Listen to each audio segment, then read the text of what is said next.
Assalamualaikum warahmatullahi wabarakatuh. Halo sahabat belajar, bertemu lagi dengan saya, Ibu Anissa, dalam mata pelajaran Bahasa Indonesia.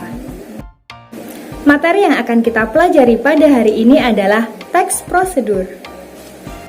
Yang akan kita pelajari pada materi tersebut yaitu yang pertama, ada pengertian teks prosedur. Lalu yang kedua yaitu ciri-ciri teks prosedur. Yang ketiga, jenis-jenis teks prosedur. Lalu yang terakhir adalah struktur teks prosedur. Sebelum masuk ke materi, saya akan bertanya terlebih dahulu. Apakah kalian pernah membuat sesuatu dengan beberapa langkah? Kalau sudah pernah, produk apa yang kalian buat? Nah, jika kalian sudah pernah membuat sesuatu dengan beberapa langkah, berarti kalian sudah mempraktekkan teks prosedur. Dalam kehidupan sehari-hari, tentunya kita tidak pernah terlepas dari prosedur. Misalkan, ketika kita akan membuat mie instan, atau ketika kita akan membuat kopi. Pada kemasan tersebut, ada cara-cara yang harus kalian lakukan untuk membuat kopi atau membuat mie instan. Lalu, apa itu teks prosedur? Teks prosedur adalah teks yang berisi langkah-langkah atau cara yang harus dilakukan agar tujuan dapat tercapai. Terdapat dua poin penting di dalam teks prosedur. Yang pertama yaitu melakukan sesuatu. Lalu yang kedua yaitu membuat sesuatu. Dengan demikian, teks prosedur memiliki manfaat yaitu agar pembaca mengetahui cara membuat sesuatu atau mengetahui sesuatu dengan urutan yang sistematis. Nah, sudah jelas kan pengertian dari teks prosedur? Oke, pembahasan selanjutnya yaitu tentang ciri-ciri dari teks prosedur. Ada 4 ciri dari teks prosedur. Ciri yang pertama yaitu menggunakan kalimat imperatif atau perintah. Misalnya, ambillah, potonglah, guntinglah, dan sebagainya.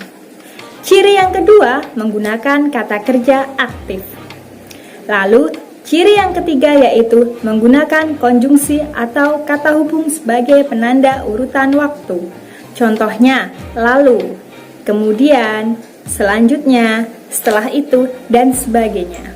Ciri yang terakhir yaitu menggunakan kata keterangan tempat dan waktu.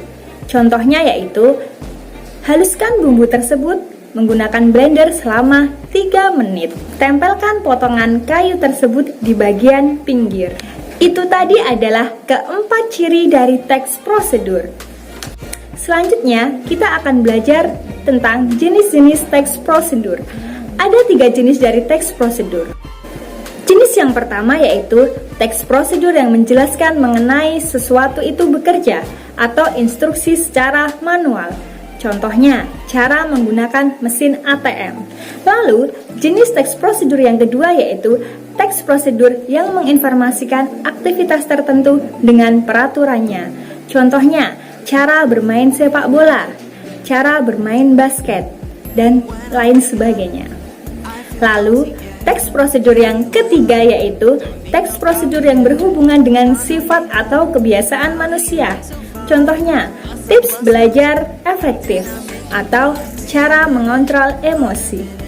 Oke, materi kita yang terakhir pada hari ini adalah struktur teks prosedur. Ada 3 struktur dari teks prosedur. Yang pertama yaitu tujuan.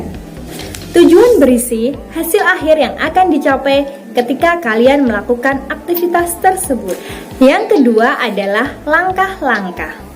Langkah-langkah berisikan cara atau kegiatan yang harus dilakukan agar tujuan tercapai. Lalu struktur yang terakhir adalah penegasan ulang. Berisi simpulan, penekanan, atau pernyataan kembali untuk meyakinkan pembaca. Penegasan ulang ini bersifat opsional, artinya boleh ada atau ditiadakan di dalam teks. Bagaimana? Sudah jelaskan tentang materi teks prosedur? Sekian materi pembelajaran kita pada hari ini. Jika ada pertanyaan, silahkan tinggalkan komentar di bawah sini. Terima kasih. Assalamualaikum warahmatullahi wabarakatuh.